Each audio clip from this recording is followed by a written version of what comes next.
My name is Emma. I'm 30 years old and I work as a financial advisor. That's where I met David, my now ex-husband. I remember the day we met like it was yesterday. He walked into my office carrying a stack of papers and wearing a troubled expression. Emma, right? He said, extending his hand. I'm David Caldwell. They say you're the best at sorting out financial messes. That's what they say, I replied with a smile. Let's see what we can do about yours. David was tall, with short brown hair and eyes that seemed to smile even when he wasn't. As I combed through his documents, our conversation moved beyond numbers and taxes. We talked about our favorite movies, debated the best music, and even argued over which pizza place in town was superior. There was something about the way he talked, easygoing and warm, that made hours feel like minutes. I never thought sorting out my finances could actually be fun, David confessed as we finished up. I must have the magic touch, I joked. He laughed. Would you be interested in grabbing a coffee sometime? It's the least I can do for making this less painful than I expected. That coffee turned into dinner, and dinners evolved into weekend getaways. Before I knew it, we were inseparable. 6 months later, David proposed, and without a second thought, I said yes. It was a whirlwind romance, but everything about it felt right. Our wedding was simple but beautiful, and as we exchanged vows, I truly believed I had found my forever.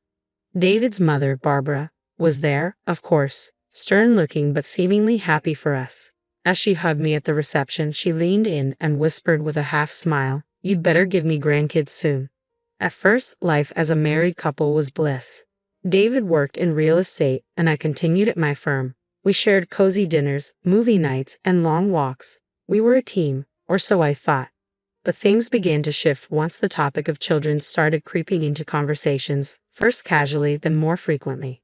It started with occasional remarks from Barbara, but before long, it became a constant refrain.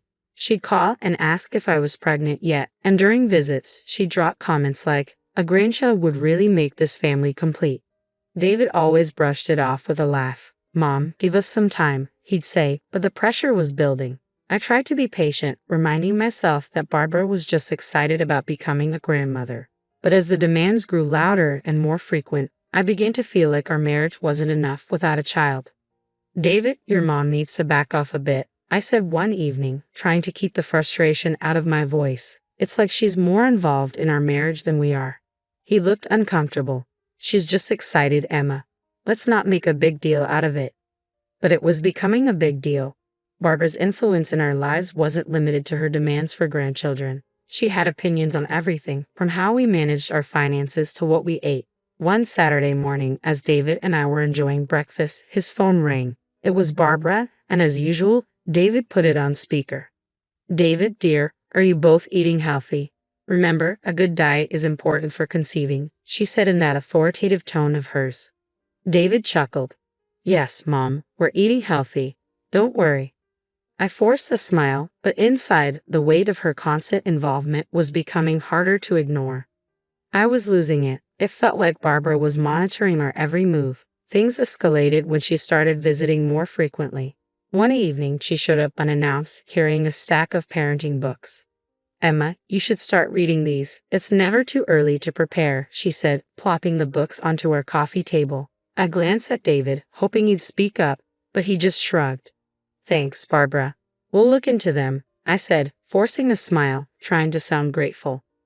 Her visits soon became a regular thing. It was as if she was keeping tabs on us, making sure we were doing everything right to have a baby. And every time she brought it up, David would just nod along, agreeing with whatever she said. One night, after another one of her visits, I couldn't take it anymore. "David, we need to talk," I said, the frustration spilling out of me.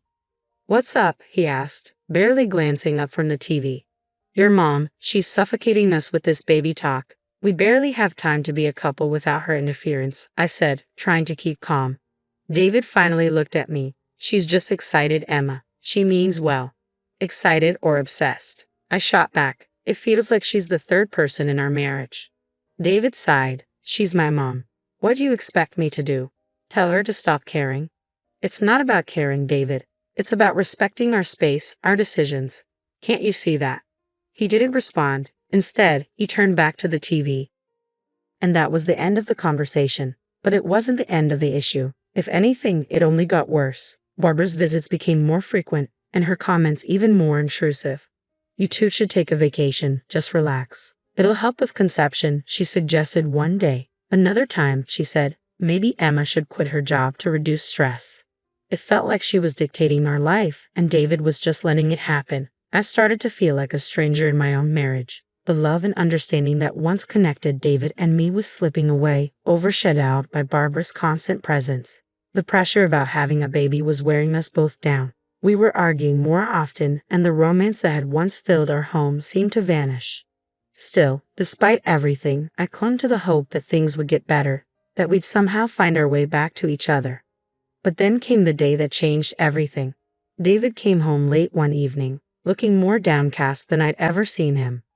I was in the kitchen trying to fix us a quick dinner when I noticed David slumped into a chair at the table, his face buried in his hands.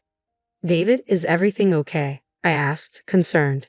He let out a heavy sigh, his voice low and serious. "We need to talk, Emma." The tone sent a chill down my spine. I sat down across from him, my heart pounding. "It's about us, trying to have a baby," he said, still avoiding my gaze. A knot formed in my stomach. "What about it?" I asked, my voice barely steady. David glanced up at me, his eyes clouded with something I couldn't quite place. "Remember when we went to the doctor? For those tests?" I nodded, recalling the fertility checkup we had done a few weeks ago, hoping it would quiet Barbara's nagging once and for all. David took a deep breath. "The results came in today. It's not you, Emma. It's me." Relief, confusion, and sadness swirled inside me. "What do you mean?" I asked, my throat tightening. "The doctor said I have a low sperm count. It's unlikely I can father a child," he said, his voice breaking. I reached across the table for his hand, trying to comfort him. "David, it's okay. We'll figure this out together. Maybe there's treatment or other options." But he pulled his hand away, shaking his head. "No, you don't understand. I won't go through any treatment. It's just not something I can do." I was stunned. "But why? If there's a chance, why not try?" "It's my decision, Emma," he said firmly, standing up, still avoiding my eyes. "I just can't." I couldn't believe what I was hearing. The man I loved, strong, confident, was giving up without even trying. "David, please don't let this come between us. We can work through it," I pleaded. But he was already walking out of the kitchen. "I need some time alone to think about all this," he muttered before leaving me sitting there, numb. I sat in silence, trying to process it all. Why wouldn't he even consider treatment? Was his pride more important than our chance to have a family? The next few days were tense, like walking on eggshells. David barely spoke to me, and when he did, his words were cold and distant. I could feel the growing chasm between us, a crack in the foundation of our marriage that seemed to widen with each passing day. Then came the day that shattered everything. David had been out late again. I lay in bed, pretending to be asleep when David came in. He must have thought I was already out cold because I heard him start a quiet conversation on the phone. "Yeah, Mom, I got the results. It's not good," he said, his voice heavy. "No, I don't want treatment. I know, but I can't." "Yes, I'll figure something out." Hearing him talk to his mother about something so personal, something he had barely discussed with me, felt like a stab in the heart. The fact that he was confiding in Barbara about our struggles, keeping me in the dark, felt like a betrayal. It was becoming clear that Barbara's influence over him was far greater than I'd ever realized. As I lay there in the dark, tears silently streamed down my face. I had never felt so alone. Our marriage was unraveling right before my eyes, and I didn't know how to stop it. Life at home had become unbearable. David and I were like strangers living under the same roof, barely speaking, moving through our routines in silence. The love and warmth that had once defined our relationship seemed like a distant memory, lost in the cold reality of our situation. But just when I thought things couldn't get any worse, life threw me an unexpected curveball. I had been feeling off for a few days, at first thinking it was just stress. But when I missed my period, a sinking feeling crept in. A part of me was too scared to even consider the possibility, but I knew I had to find out. One morning, I bought a pregnancy test, my heart pounding as I sat in the bathroom waiting for the result. Those few minutes felt like hours. And then, there it was, the little positive sign. I was pregnant. For a moment, I couldn't believe it. After everything we had been through, after all the talk about David's infertility, this felt like a miracle, a glimmer of hope amidst the wreckage of our marriage. but a wave of anxiety soon followed. How would David react? I decided to tell him that evening. He came home late as he usually did, barely acknowledging me. I took a deep breath and approached him, my hands trembling. "David, we need to talk," I said, my voice barely above a whisper. He looked up, weary and distant. "What is it now, Emma?" I swallowed hard. I'm pregnant." "I'm pregnant," I blurted out. For a moment, there was silence, and then David laughed, a bitter, cynical laugh. "Pregnant? How?" "According to the doctors, I can't," he said, his voice dripping with disbelief. "I don't know, but the test is positive. We're going to have a baby," I replied, tears starting to well up in my eyes. David stood up abruptly, anger flashing across his face. "This is some kind of joke, right? You're trying to trap me." I stared at him, shocked. "Trap you?" "David, I'm telling you the truth. We're going to have a baby, our baby." He began pacing the room, running his hands through his hair. "No, this can't be. You must have cheated. That's it, isn't it? You cheated on me." It felt like a slap. "Cheated? How can you even say that? I've been nothing but faithful to you," I said, my voice breaking. But he wasn't listening. He was consumed by his own rage and disbelief. "Get out. I want you out of this house," he yelled, his words like a punch to the gut. "David, please," I pleaded, my voice trembling. "Let's talk about this. We can go to the doctor, get a confirmation. There has to be a mistake." But it was like talking to a wall. He stormed out of the room, slamming the door behind him. That night, I found myself sleeping in the guest room, my mind spinning with confusion and heart-ache. The next morning, David was gone before I woke up. Instead, his mother, Barbara, showed up at the house. The look on her face was a mix of anger and disgust. "You should be ashamed of yourself, Emma," she spat, "trapping my son with another man's child." I stood there, stunned. "I didn't cheat on David. This child is his," I said, my voice shaking. Barbara let out a cold, mocking laugh. "Do you take me for a fool? My son can't have children. You're just a gold digger, trying to secure your future." I was stunned by her cruelty. "This is David's child. I've never been with anyone else," I insisted, my voice wavering. She stepped closer, her voice venomous. "You have 1 week to pack your things and leave. And don't even think about asking for alimony or child support. You won't get a dime from us." Barbara's ultimatum was the final straw. I knew then that I couldn't continue living in a house filled with resentment and baseless accusations. It was time to take control of my life for my sake and for the baby's. First things first. Filing for divorce wasn't an easy decision, but it was necessary. David and his mother tried to make the process difficult, demanding a share of everything I owned, claiming it was their right. But I had a strong case. Everything, my savings, my property, had been mine long before David entered my life. Their attempts to grab what wasn't theirs fell apart quickly. As for alimony, I didn't ask for a penny. I wanted no financial ties to David, no reason for him or his mother to have any influence over my life again. I was determined to start fresh, free from their toxicity. I found a modest apartment. It wasn't extravagant, but it was cozy, a perfect place for a new beginning. Packing up my things from the house was bittersweet. Every photo, every piece of furniture held a memory, but I was ready to leave it all behind. On the day I moved out, David was conspicuously absent. Maybe he could have faced me, or maybe he just didn't care. Either way, it didn't matter. I left the keys on the counter and closed that chapter of my life. The first few nights in my new apartment were the hardest. The silence was overwhelming, and the reality of everything often brought me to tears. But I found solace in the little life growing inside me. Talking to my unborn child became a nightly ritual, filling the emptiness with hope and love. Slowly, life in my new apartment began to feel less like a refuge and more like a home. I settled into a routine, and the bond with my unborn child grew stronger with each passing day. One afternoon, as I sorted through some old belongings, I stumbled upon a photo of David and me from happier times. A pang of sadness washed over me, but it quickly gave way to relief. That chapter of my life was over. Then my phone rang. It was David. "Emma, I've received the divorce papers," he said, his voice flat and emotionless. "I'm glad the papers reached you. Please handle the formalities," I responded calmly. There was a long pause before he added, "I won't bother you about the baby. You won't hear from me again." His words were cold, but they brought closure. As I hung up the phone, I realized that in my solitude, I had discovered a strength I never knew I possessed. I was ready to face the future, not as David's estranged wife, but as a strong, independent woman and a loving mother. It was a quiet evening. I sat on the couch, absent-mindedly flipping through a magazine while Jacob, my 4-year-old son, played contentedly with his toys on the floor. The peace was abruptly interrupted by a knock at the door. Puzzled, I got up, wondering who it could be at this hour. When I opened the door, a woman I barely recognized stood there, her eyes filled with a familiar sorrow. "Hi, Emma. It's been a long time," she said hesitantly. It took me a moment, but then I realized who she was. Linda, an old friend I had known through David. "Linda, yes, it has been a while.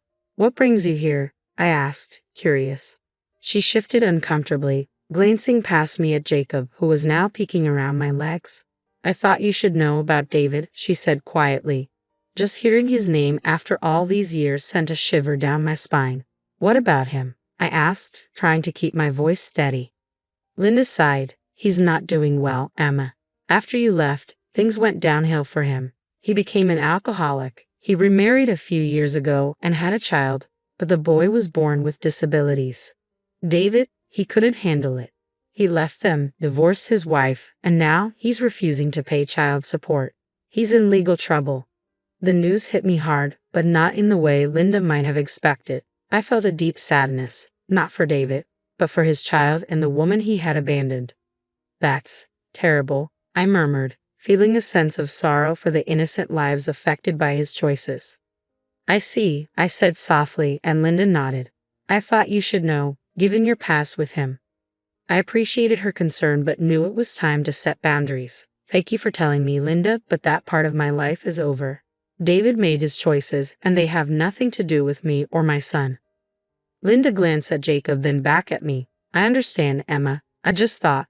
I smiled, though it was tinged with sadness. "I appreciate it, Linda, but my focus is on Jacob and our life now. What David does or doesn't do isn't my concern anymore." She nodded, seeming to understand. "I hope you and Jacob are happy, Emma. You both deserve it." "Thank you. We are," I said, glancing at Jacob, who was back to playing with his toys. "And I intend to keep it that way." After Linda left, I closed the door and leaned against it, taking a moment to steady myself. The past had a way of creeping back in, but I wasn't going to let it overshadow the life I had built for me and my son.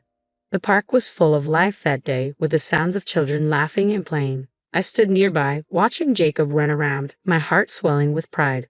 But then a familiar, unwelcome voice cut through the air. "Emma, is that you?" I turned, my heart sinking as I saw Barbara, my former mother-in-law, approaching. Her eyes were fixed on Jacob. "Barbara," I said coolly, "what are you doing here?"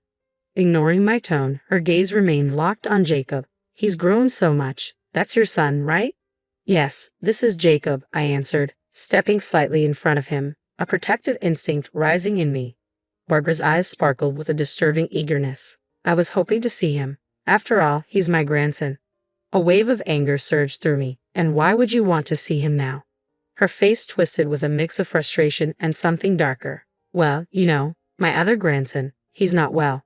He's sick. It's just not the same. I want to be part of a healthy grandchild's life." Her words hit me like a slap. The contempt in her voice for her own grandson, just because he wasn't perfect, was revolting. "Barbara," I said, my voice cold and steady, "Jacob is not a replacement for your other grandchild. You don't get to pick and choose when you want to be part of his life." She blinked, taken aback by my response. "But, no," I cut her off. "You and David made your choices. You've never been a part of Jacob's life, and that's not going to change now. Please leave." Barbara stared at me, her expression hardening, but I didn't back down. Finally, with a huff, she turned and walked away, her pride wounded. As she disappeared from sight, I took a deep breath, calming the storm of emotions inside me. I turned back to Jacob, watching him play, and felt a sense of peace return. This was my life now, and I wasn't going to let anyone, least of all Barbara, disrupt it. "You have no right to be part of Jacob's life," I said, my voice steely. "Not after everything that happened." "But Emma, that was all David's doing," Barbara protested. I shook my head. "You supported him. You turned against me when I was carrying your grandchild, and now you speak with disgust about your other grandson just because he's sick. That's unforgivable." Barbara's face reddened. "You can't keep me away from my grandson." "I can, and I will," I declared firmly. Jacob doesn't need someone in his life who values people based on their health. He will not be a part of your twisted view of family. She looked like she was about to argue, but I cut her off. This conversation is over. Stay away from us, Barbara. Your presence is neither wanted nor welcomed. I took Jacob's hand and walked away, leaving Barbara standing alone, her face a mix of anger and disbelief. As we walked, Jacob looked up at me, his innocent eyes filled with curiosity. Mommy, who was that lady? That was someone we used to know, sweetheart, I replied gently, but she's not part of our lives anymore. Later, as I sat on the porch, watching the sunset paint the sky with warm colors, I felt a peace I hadn't known in years. Jacob was inside, his laughter echoing through the house as he played. Life had settled into a calm rhythm, the storms of the past now distant memories. Mom, look what I made. Jacob's voice pulled me from my thoughts. He came running out, holding a drawing in his hands. It was a picture of the two of us, smiling under a big bright sun. It's beautiful, Jacob, I said, pulling him into a hug. You're quite the artist. He beamed with pride. I want to put it on the fridge. Let's do that, I smiled, following him inside. As we walked, I thought about how far we had come. There was a time when the weight of the past felt crushing, but now it seemed like a distant echo. Later that evening, after Jacob was asleep, I sat down with a cup of tea, reflecting on everything. The phone rang, disrupting the quiet. I hesitated but decided to answer. Hello. It was my sister, Anna. Hey, Emma. I just wanted to check in. How are you and Jacob doing? We're doing well, Anna. Jacob's growing up so fast, I replied, a smile in my voice. I heard about your run-in with Barbara. Are you okay? She asked, concern lacing her words. I sighed. Yeah, it was unexpected, but I'm okay. It's just a reminder of the past. I know it's tough, but you've come so far, Emma. You're strong, and you've built a wonderful life for you and Jacob, she said, her words encouraging and warm. Thanks, Anna. It means a lot. We talked for a while longer about small things, everyday life. It was comforting, this connection with my sister, a reminder of the support system I had. After hanging up, I walked to the living room where Jacob's drawing was proudly displayed on the fridge. Looking at it, I realized how much we had both grown. The pain and anger of the past have faded, leaving room for healing and new beginnings. I went to Jacob's room and watched him sleep peacefully. Leaning down, I kissed his forehead gently. Good night, my little artist, I whispered. Back on the porch, I gazed up at the stars emerging in the night sky. The echoes of the past were fading, their hold on me loosening. In their place were hope, quiet strength, and the unconditional love between a mother and her son.